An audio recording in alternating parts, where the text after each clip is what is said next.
যাইতেছি, মানুষ টিটকারি মানে কাইল্লা তোর কাছে কে বিয়ে দিব, তোর ঘর নাই বাড়ি নাই, বেটা জানোস মদিনার সবচেয়ে সুন্দরী কন্যার সাথে আমার বিবাহ ঠিক হয়েছে। কে প্রস্তাব দিছে? কয় আল্লাহর নবী। কয় তাহলে কাম হইছে, যা তোর কপাল খুইলা গেছে। সুবহানাল্লাহ।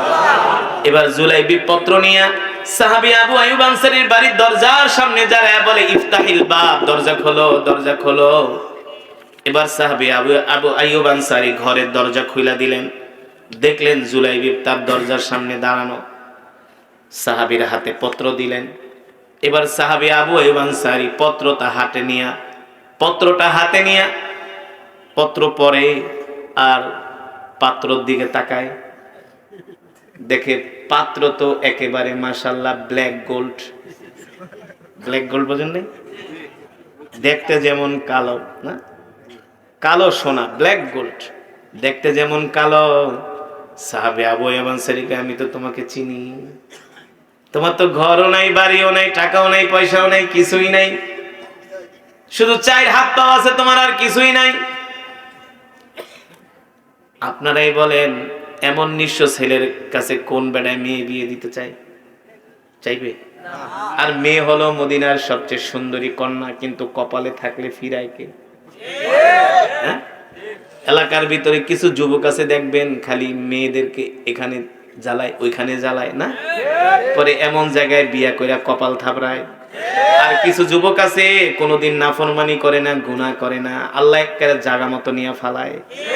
পরে এই যে যেটা ফষ্টি নষ্টি করে, দোস্ত তুই তো কাম করে হালাইছিস, ঠিক কিনা বলেন? দেওয়ার মালিক কি? আল্লাহর কোরআন বলছে, আমি বলি না, আল খাবিসাতু লিল খাবিসিনা ওয়াল খাবিসুনা লিল খাবিসাত ওয়াত তাইয়িবুনা লিত তাইয়িবিনা ওয়াত তাইয়িবুনা লিত তাইয়িবাত। আল্লাহর কোরআন বলতেছে, খবিস পুরুষদের জন্য খবিস নারী, আর চরিত্রবান পুরুষের জন্য চরিত্রবান নারী। দেখবেন যেই ছেলে বিয়ে করার আগে 10-20টা সম্পর্ক করে, ওর ওই যে মেয়েকে বিয়ে করে ওইও একই টাইপের। হ্যাঁ, তুমি ইনটেক না, তুমি ইনটেক মেয়ে কোনোদিন পাবাও না। তুমি তোমার চরিত্র নষ্ট কইরা যদি বলো আমি ইনটেক মেয়ে চাই, একেবারে খাঁটি মেয়ে চাই, এটা তোমার কপালে জুটবে না। কারণ আল্লাহ বলছে, খবিস পুরুষের জন্য খবিস নারী, আর খবিস নারীর জন্য খবিস পুরুষ। উত্তম পুরুষের জন্য উত্তম নারী, উত্তম নারীর জন্য উত্তম পুরুষ, ঠিক কিনা বলেন? এই কারণে যুবক, বিয়ের আগে চরিত্রটা নষ্ট করবা না। ও বোনেরা, বিয়ের আগে চরিত্র নষ্ট করবেন না, ঠিক কিনা বলেন? দেওয়ার মালিক কি? ওই যে সাহাবী দেখেন, গরিব মানুষ, কিন্তু বিয়ে হয়ে গেছে মদিনার সবচেয়ে সুন্দরী নারীর সাথে। হ্যাঁ, এবার সাহাবী আবু আইয়ুব আনসারী পত্র নিয়া পত্র পড়ে আর পাত্রর দিকে তাকায়, মিলাইতে পারে না। এবার ঘরে গেছে, মন খারাপ, তার কন্যা ডাক দিছে, আব্বা এদিকে আসেন, ইয়া আবি, বাবা এদিকে আসেন। কি চিন্তা করেন? কি টেনশনে পড়ে গেছেন নাকি? কয়, মা রে দেখ, তোর বিয়ার প্রস্তাব নিয়ে আল্লাহর নবী পাঠাইছি, তো বিয়ের প্রস্তাব যদি আল্লাহর নবী নিয়ে পাঠায়, আপনি দেরি করেন কেন? তাড়াতাড়ি আমাকে বিয়ে দিয়ে দেন। সাহাবী বলে, বিয়ে তো দিয়েই দিমু, কিন্তু কথা হলো যুবক তো দেখতে ব্ল্যাক গোল্ড, একেবারে কালো, একেবারে খাটো। হুয়া ফাকিরুন জিদ্দান হুয়া কাবিহুন, কালো, ফকির, গরিব, ঘর নাই, বাড়ি নাই, টাকা নাই, পয়সা নাই। এইদিকে সে ঘরের ভিতরে পরামর্শ করতে করতে যুবক দাঁড়াইতে দাঁড়াইতে মন খারাপ করে, মনে হয় বিয়া দিব না, বাড়ির দিকে দৌড় শুরু করছে মন খারাপ করে। এইদিকে তার কন্যা বলে, আব্বা জান, আপনি কি জানেন এই যুবকের ঘর নাই, বাড়ি নাই, তাতে কি হয়েছে? দেখতে কালো। এই যুবকের সাথে দুনিয়ার কোন সাধারণ মানুষ বিয়ের প্রস্তাব দেয় না। এই যুবকের সাথে আমার বিয়ের প্রস্তাব দিয়েছেন রাহমাতুল লিল আলামিন। এই প্রস্তাব বাবা ফিরিয়ে দিবেন না, তাড়াতাড়ি যুবককে ডাক দেন। আল্লাহু আকবার। এবার যুবককে ডাক দিছে। সাহাবী আবু আইয়ুব আনসারীর কন্যা বলে, বাবা, এই যুবককে শুধু আমি বিয়েই করব না, এই যুবকের খেদমত করতে করতে আমি আমার জীবনটারে কোরবানি করে দিব। জোরে বলেন সুবহানাল্লাহ। কপালে থাকলে ফিরায় কে? না, নসিবে থাকলে কেউ ফিরাইতে পারে নাকি? আরে আল্লাহ যদি আপনার কপালে রাখে, দুনিয়ার সারা পৃথিবীর মানুষ ষড়যন্ত্র করেও আপনার কোনো ক্ষতি করতে পারবে না, ঠিক কিনা বলেন? ওই সাহাবী জুলাইবিব মনের কষ্টে বাড়ির দিকে রওনা শুরু করছে। আর সাহাবী আবু আনসারী ডাকে, এই যুবক দাঁড়াও, আসো আসো, কি হইছে, যাও কে, মন খারাপ? এতক্ষণ দাঁড়ায় রয়েছি, কোনো রেসপন্স নাই, পাত্তাই দেন না, মনে করছি বিয়ে দিবেন না, বিয়ে দিব না মানে যাও, তোমার সাথে আমার কন্যার বিয়ে হবে, তুমি আমার জামাই হবা, বিয়ের আয়োজন করো। আল্লাহু আকবার। এবার যুবকের খুশি কারে কয়, দৌড় দিয়ে আল্লাহর নবীর বাড়িতে গেছে। নবীজি কয় কি খবর? কয় বিয়ে তো ঠিক, আল্লাহর নবী কয় যাও বিয়ে করো। ওগো নবীজি, বিয়ে যে করব, বিয়ে করতে কি লাগে? কি লাগে? ওগো আল্লাহর নবী, বিয়ে তো করব, টাকা নাই, পয়সা নাই। আল্লাহর নবী বলে যাও আমার জামাই ওসমানের কাছে যাও। উসমান ইবনে আফফান রাদিয়াল্লাহু তাআলা আনহুর কাছে গেলেন। হযরত উসমান ইবনে আফফান মালে ধনী, ওসমান গনি, তাকে কিছু অর্থ দিলেন। এই অর্থ দিয়ে বিয়ের বাজার করার জন্য মদিনার বাজারে গেছে। মদিনার বাজারে যায় বিয়ের বাজার করতেছে। যখন কিছু বাজার সদাই করা হয়ে গেছে, একজন যুবক ঘোষণা করতেছে, এ মদিনার যুবকেরা, তোমরা এখনো কি ঘরে বসে আছো? এখনো কি ব্যবসায় বসে আছো? আল্লাহর নবী তোমাদেরকে যুদ্ধের ময়দানে ডাক দিছে, তাড়াতাড়ি করে যুদ্ধের ময়দানে চলে আসো। জোরে বলেন সুবহানাল্লাহ। তাড়াতাড়ি করে যুদ্ধের ময়দানে চলে আসো। জুলাইবিব মনে মনে ভাবে, আহারে এখন যুদ্ধের ডাক চলে আসছে, আল্লাহর নবী যুদ্ধ করার জন্য ময়দানে যাবে, আর আমি বিয়ে করব, এটা হইতে পারে না। আল্লাহর নবী যুদ্ধ করবে আর আমি বিয়ে করব, এটা হতে পারে না। এ যুবক, এবার জুলাইবিব রাদিয়াল্লাহু তাআলা আনহু তার কাছে যে অর্থ ছিলেন, সেই অর্থ দিয়ে একটা ডাল আর তরবারি কিনলেন। সুবহানাল্লাহ। ডাল আর তরবারি কিনে যুদ্ধের ময়দানের দিকে রওনা হয়ে গেলেন। জুলাইবিব মনে মনে ভাবে, আল্লাহর নবী যদি আমাকে দেখে তাহলে আমাকে আর যুদ্ধের ময়দানে যেতে দিবে না, আমাকে পাঠাবে বিয়ে করতে, যাতে আল্লাহর নবী আমাকে না চিনে। এই কারণে জুলাইবিব মুখের মধ্যে একটা কালো কাপড় বাঁধলেন, যাতে নবীজি চিনতে না পারে। সাহাবীরা চিনলেই তো বলবে আল্লাহর নবী জুলাইবিব বিয়ে না কইরা যুদ্ধে আসছে, আল্লাহর নবী তখন বলবে না, আগে বিয়ে করো। সুবহানাল্লাহ বলে। এবার জুলাইবিব কালো কাপড় মুখে পেঁচায়া ডাল আর তরবারি নিয়ে যুদ্ধের ময়দানে চলে গেছে। কাফেরদের সাথে যুদ্ধ শুরু হয়ে গেছে। আল্লাহু আকবার। জোরে বলেন আল্লাহু আকবার। ওই যুদ্ধের ময়দানে জুলাইবিব রাদিয়াল্লাহু তাআলা আনহু উহুদের প্রান্তরে, যেখানে কাফেরদের তাবু গাড়া হয়েছিল, জুলাইবিব তার ঘোড়া দৌড়ায় কাফেরদের তাবুর মধ্যে ঢুকে গেলেন। বাস পাখির মতো জুলাইবিব যেই দিকে যায় সেই দিকে আর কাফেরদের খুঁজে পাওয়া যায় না। সুবহানাল্লাহ। যেই দিকে যায় সেই দিকে আর কাফেরদের খুঁজে পাওয়া যায় না। আল্লাহু আকবার। কাফেরদেরকে জাহান্নামে পাঠাচ্ছে, ওদের কল্লাগুলো দেহ থেকে বিচ্ছিন্ন করে দিচ্ছে জুলাইবিব।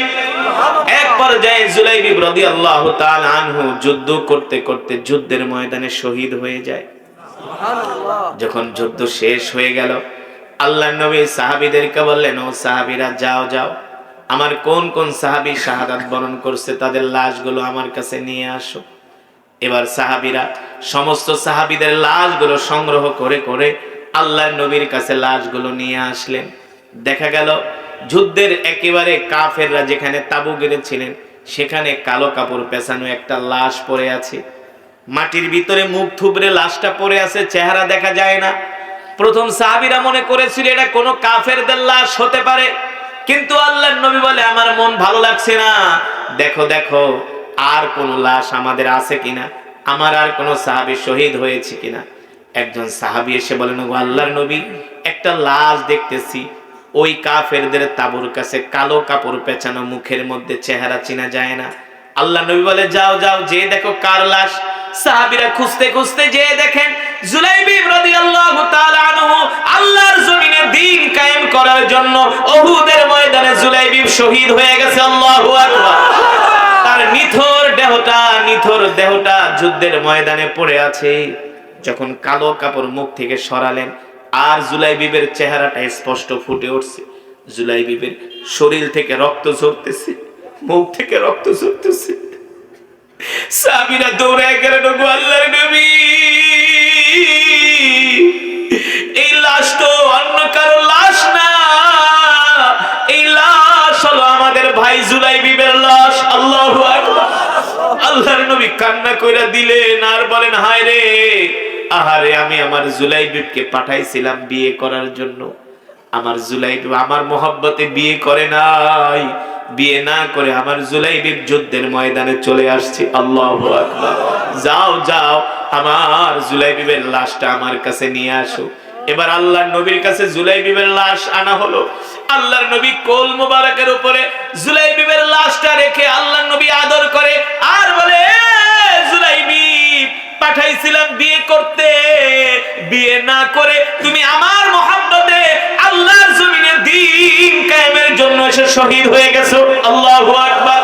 আসমানের মালিক, জমিনের মালিক, আমি আমার জুলাইবিবের উপরে খুশি, তুমিও আমার জুলাইবিবের উপরে খুশি হয়ে যেও। আল্লাহু আকবার। আল্লাহর নবী কান্না করতেছে। আল্লাহর নবীর কান্না দেখে সাহাবীরাও কাঁদতেছে, বলতেছে, জুলাইবিব রে, তুই আমাকে কতটা ভালোবাসো জুলাইবিব, পাঠাইছিলাম বিয়ে করতে, বিয়ে না করে জুলাইবিব যুদ্ধের ময়দানে এসে শহীদ হয়ে গেল।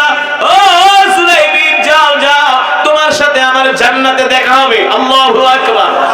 আল্লাহর নবী এই কথা বলতেছেন, হঠাৎ করে নবীজি মুস্কি মুস্কি হাসতেছেন। একবার আসমানের দিকে তাকায়, আর একবার জুলাইবিবের লাশের দিকে তাকায়। আল্লাহর নবী হাসতেছেন হাসতেছেন। সাহাবীরা প্রশ্ন করলেন, নবীজি হাসেন কেন?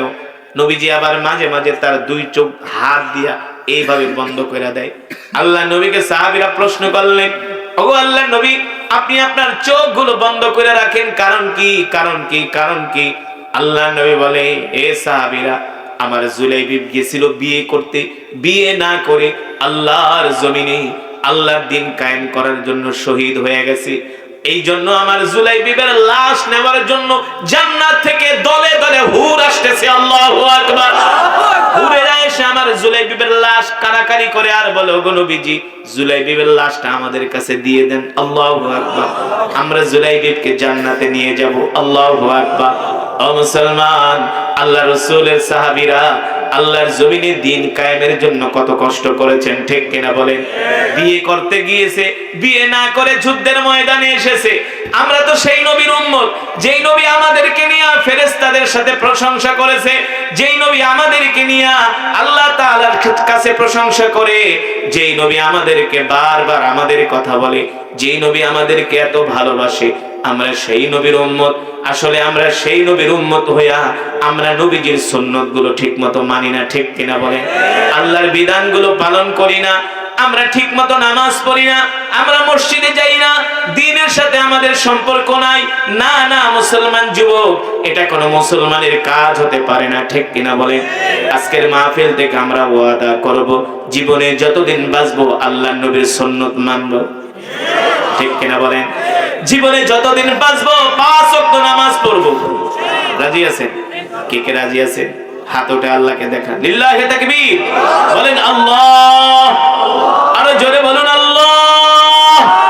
ওয়াদা করলাম আর কোনদিন নামাজ ছেড়ে দিব না, নামাজ ছেড়ে দিব না, নামাজ ছেড়ে দিব না। আল্লাহ আমাদের কবুল করে নেন। হাত নামান। নামাজ পড়বেন কয় ওয়াক্ত? কয় ওয়াক্ত? কয় ওয়াক্ত? 5 ওয়াক্ত ইনশাআল্লাহ। খালি কয়েকটা দিন 5টা ওয়াক্ত নামাজ পড়ে দেখেন, দেখেন না, তারপরে দেখবেন মসজিদ ছাড়া আর ভালো লাগে না, জামাতে নামাজ পড়া ছাড়া আর ভালো লাগে না। একটু কষ্ট করেন ইনশাআল্লাহ। এই দুনিয়া আমাদের আসল বাড়ি না, আমাদের আসল বাড়ি হলো জান্নাত, ঠিক কিনা বলেন? যে জান্নাতে কোনো রোগ নাই, কোনো অসুস্থতা নাই। দুনিয়াতে কত অশান্তি না, রোগ, বিমারি, বালা, মুসিবত, কষ্টের আর শেষ নাই। জান্নাতে কোনো অসুখ নাই, জান্নাতে কোনো রোগ বালাই নাই, জান্নাতে কোনো কষ্ট নাই, জান্নাতে কোনো মারামারি নাই, জান্নাতে কোনো কাটাকাটি নাই। জান্নাতে যত খাইবেন পেট খারাপ হবে না, ডায়াবেটিস হবে না, হাই প্রেসার হবে না, লো প্রেসার হবে না। ওই জান্নাতে কে না যেতে চায়, ঠিক কিনা বলেন? আমরা যেতে চাই না, কিন্তু জান্নাতে যাওয়ার তো কাজ করতে হবে, ঠিক কিনা বলেন? সেই জান্নাতে যাওয়ার জন্য আল্লাহর নবীকে ভালোবাসতে হবে। কুল ইন কুনতুম তুহিব্বুনাল্লাহ ফাত্তাবিউনি ইউহিব্বুকুমুল্লাহ ওয়া ইয়াগফির লাকুম যুনুবাকুম আল্লাহু গফুরুর রহিম। আল্লাহ তাআলা কোরআনুল কারীমের মধ্যে বলছেন, এ দুনিয়ার মানুষ, নবী আপনি বলে দেন, তোমরা যদি আল্লাহকে পেতে চাও তাহলে সর্বপ্রথম না। তোমরা যদি আল্লাহকে পেতে চাও তাহলে সর্বপ্রথম নবীকে ভালোবাসো। ঠিক কিনা বলেন? সেই নবীকে কি মুখে মুখে ভালোবাসলে হবে? জোরে বলুন। সেই নবীকে ভালোবাসতে হবে নবীজির সুন্নতের মাধ্যমে। মান আহাব্বা সুন্নতি ফাকাদ আহাব্বানি ওয়া মান আহাব্বানি কানা মাই ফিল জান্নাহ। আমরা আল্লাহর নবীর সুন্নতগুলো মানব তো ইনশাআল্লাহ।